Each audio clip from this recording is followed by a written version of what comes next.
بسم اللہ الرحمن الرحیم والصلاة والسلام علی سید الانبیاء والمرسلین وعلی آلہ واصحابہ وازواجہ واہل بیتہ اجمعین برحمتک یا ارحم الراحمین۔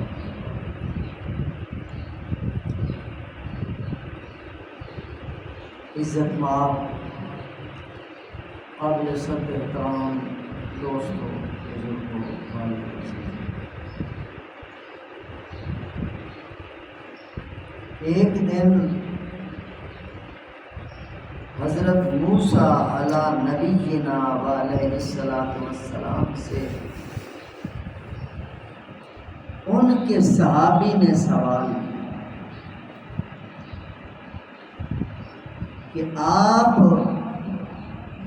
اللہ سے پوچھ کر مجھے بتائیں کہ اللہ مجھ سے راضی ہے یا نہیں۔ اعمال ہم کرتے رہتے، ہمیں کیا خبر اللہ ہم سے راضی ہے یا نہیں؟ وہ تو لاکھوں کروڑوں پردوں کے پیچھے ہے، کسی سے بات نہیں کرتا، اپنے نبیوں سے وہ ہم کلام ہوتا ہے، تو آپ اللہ سے پوچھ کے مجھے بتائیں۔ تو موسیٰ علیہ السلام، موسیٰ کلیم اللہ، اللہ سبحانہ و تعالی سے ہم کلام ہوئے اور یہی سوال پوچھ ڈالا۔ اللہ تعالیٰ نے جواب بڑا عجیب دیا ہے۔ اس جواب کے اندر وہ ایسا جواب ہے جو قیامت تک آنے والے ہر انسان کو جواب ہے۔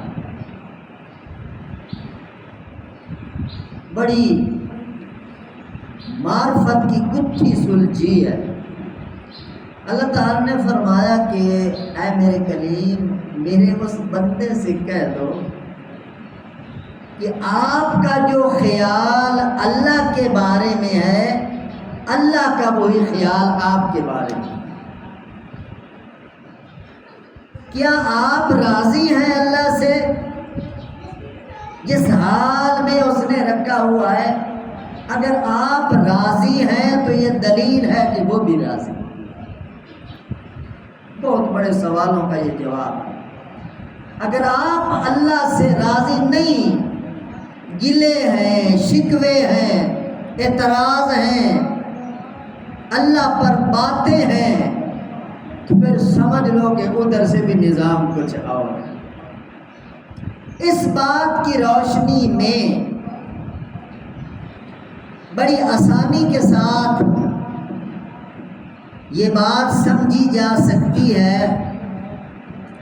اگر آپ اللہ کی نظر میں اپنا مرتبہ، اپنا مقام، اپنی شان، اپنی ویلیو، اپنا سٹیٹس، اپنی شخصیت اللہ کی نظر میں آپ یہاں دیکھنا چاہتے ہیں، تو پھر خوب دھیان سے اپنے اوپر فوکس کر کے دیکھو کہ اللہ نے آپ کو کس کام میں مشغول کر رکھا ہے۔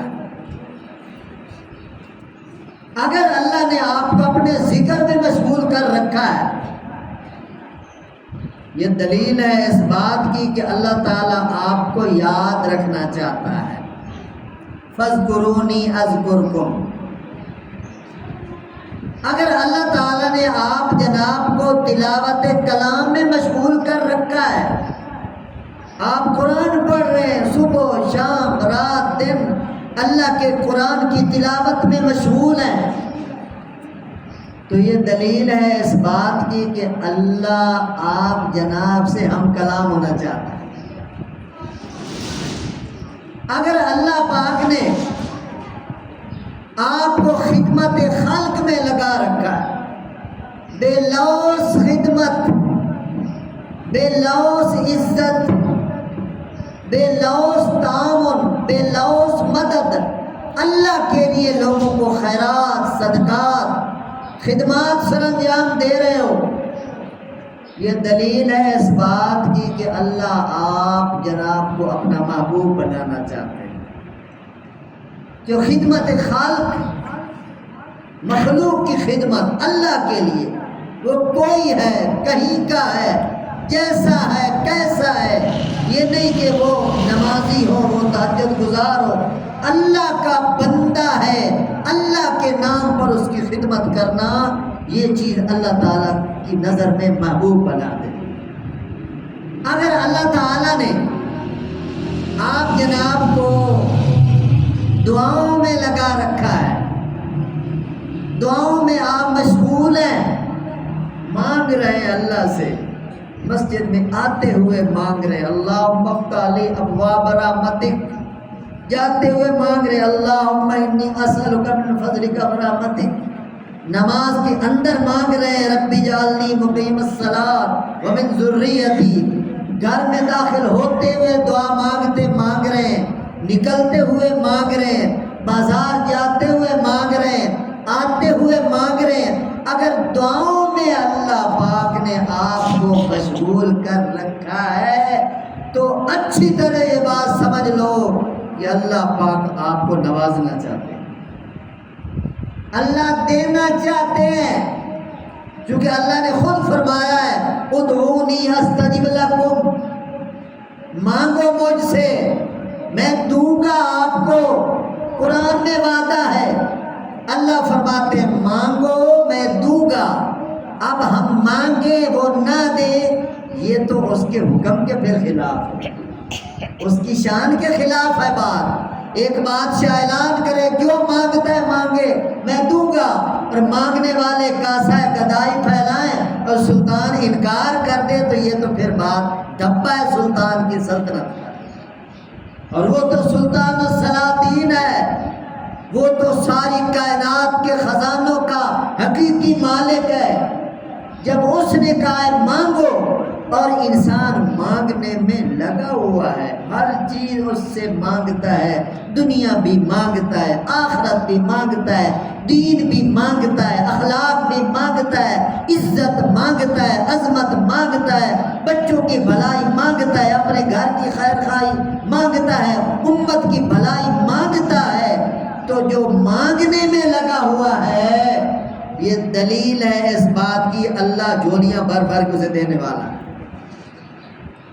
اگر کوئی بندہ علم نافع حاصل کرنے میں لگا ہوا ہے، جس طرح آپ حضرات یہ علم نافع سن رہے ہیں، اللہ نے کسی کو قرآن، حدیث، شریعت، دین اسلام کے علم میں مشغول کر رکھا ہے، علم نافع کے اندر اللہ نے اگر مصروف کر رکھا ہے، یہ دلیل ہے اس بات کی کہ اللہ اس بندے پر اپنی معرفت کے دروازے کھولنا چاہتا ہے، اپنی معرفت کھولنا چاہتا ہے، اپنی جان پہچان کروانا چاہتا ہے.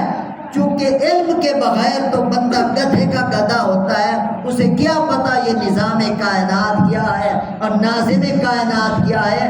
اگر علم ہوگا تو پھر بندہ کہے گا اول اللہ، آخر اللہ، ظاہر اللہ، باطن اللہ، اول الاولین اللہ، آخر الاخرین اللہ، ذو القوۃ المتین اللہ، راحم المساکین اللہ، سلطان السلاطین اللہ، رب العالمین اللہ، رب العرش العظیم اللہ، خیر الغافرین اللہ، خیر الساترین اللہ، خیر الناصرین اللہ، خیر الحافظین اللہ، خیر الشافین اللہ، مسبب الاسباب اللہ، مفتح الابواب اللہ، حل المشکلات اللہ، قاضی الحاجات اللہ، مجیب الدعوات اللہ، خیر المسئولین اللہ، خیر المعطین اللہ، مجیب المضطرین اللہ، سب کچھ دینے والا اللہ، عزت دینے والا اللہ، دولت دینے والا اللہ، جنت دینے والا اللہ.